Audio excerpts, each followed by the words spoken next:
संभाजी झेंडेंचं नुकताच झालेलं शक्ती प्रदर्शन सगळ्यांनाच घाम फोडणारं ठरते।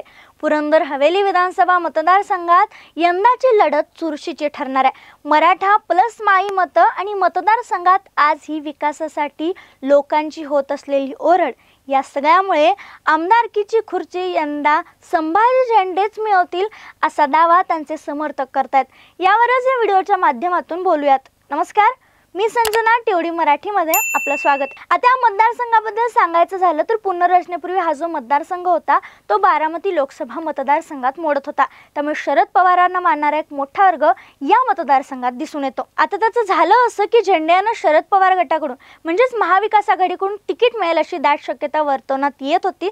मात्र अचानकपणे आघाडीकडून काँग्रेसचे विद्यमान आमदार असणारे संजय जगताप यांनाच उमेदवारी देण्यात आली, तर महायुतीकडून विजय शिवतारे यांना उमेदवारी देण्यात आली। पण जनतेच्या कल्याणासाठी अपक्ष तर अपक्ष पण आपण मैदानात उतरू असा निश्चय केलेल्या झेंडे यांनी अपक्ष निवडणूक लढवण्याचा निर्णय घेतला।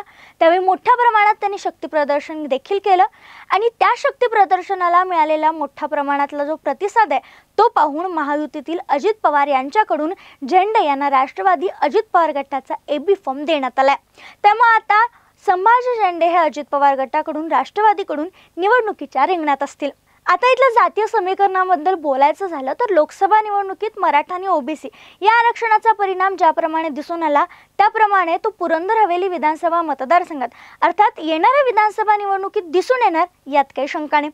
आता बघा, पुरंदर हवेली मतदारसंघातील जे मराठा मतदार आहेत त्यांचं प्रमाण मोठ्या प्रमाणात आहे असं निरीक्षण आहे। त्यामुळे इथे जे तिन्ही उमेदवार उभारलेत अर्थात विजय शिवतारे, संभाजी झेंडे आणि संजय जगताप हे तिन्ही उमेदवार मराठा आहेत आणि त्यामुळे तो मराठा मतांची मोठ्या प्रमाणात विभागणी होऊ शकते त्यातही काही भागात।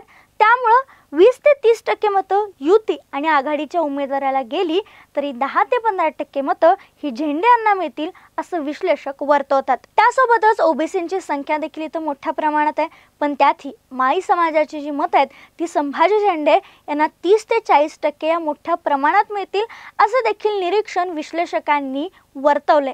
म्हणजेच काय तर पुरंदर हवेली मतदारसंघातील 50% मतदार हे संभाजी झेंडे यांच्या बाजूने असल्याचं स्पष्ट दिसतंय। त्यामुळे इथले आमदार संभाजी झेंडेच होतील असा दावा त्यांचे कार्यकर्ते करतात। याशिवाय अजून एक सांगायचं म्हणजे पूर्वीच्या समस्या किंवा अजूनही डोकं वर काढणाऱ्या समस्या ज्या पूर्वीच्या आमदारांनी सोडवणं महत्त्वाचं होतं, या सगळ्याचा विचार यंदाचे मतदार नक्कीच करतील। जेजूर या ठिकाणी एमआयडीसी पण एमआयडीसी असून देखील त्या भागात 34% बेरोजगारी दिसून आली।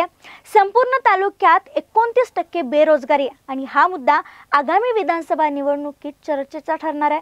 23% महागाई इथं दिसून येते आणि तिसरा मुद्दा म्हणजे शेतीमालाचा कमी भाव। आता इथली लोकसंख्या पाहिली तर शहरी मतदार हे 16.61%, 83.41% अशी ग्रामीण मतदारांची संख्या आहे। त्यामुळे शेती बऱ्यापैकी इथं केली जाते, मात्र तरीही शेतीमालाला भाव नाहीये।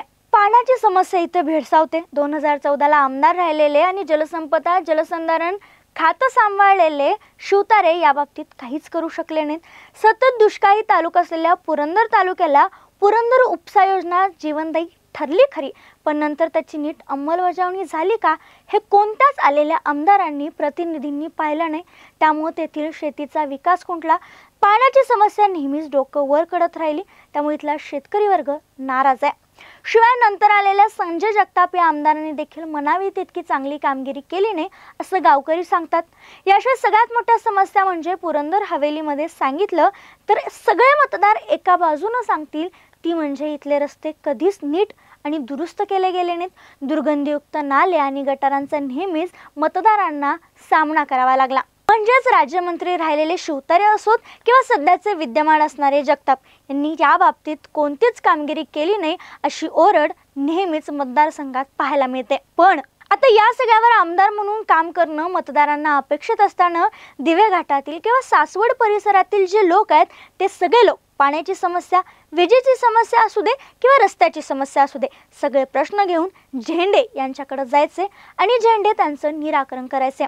त्यामुळे पद नसताना, कोणतीही राजकीय पार्श्वभूमी नसताना झेंडे यांनी केलेली विकास कामं जर जनतेनं संधी दिली तर ती दुप्पट होतील, यात काही शंका नाही। त्यामुळे यंदाच्या पुरंदर हवेलीमध्ये वारं फिरणार, आमदारकी झेंडेच मिळवणार असा विश्वास झेंडेंचे समर्थक, कार्यकर्ते आणि गावातील महत्त्वाचे लोक देखील करताना दिसतात।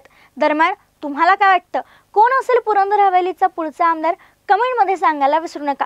व्हिडिओ आवडला असल्यास नक्की लाईक शेअर करा आणि अशाच व्हिडिओसाठी आवर्जून TOD मराठीला सबस्क्राईब करा।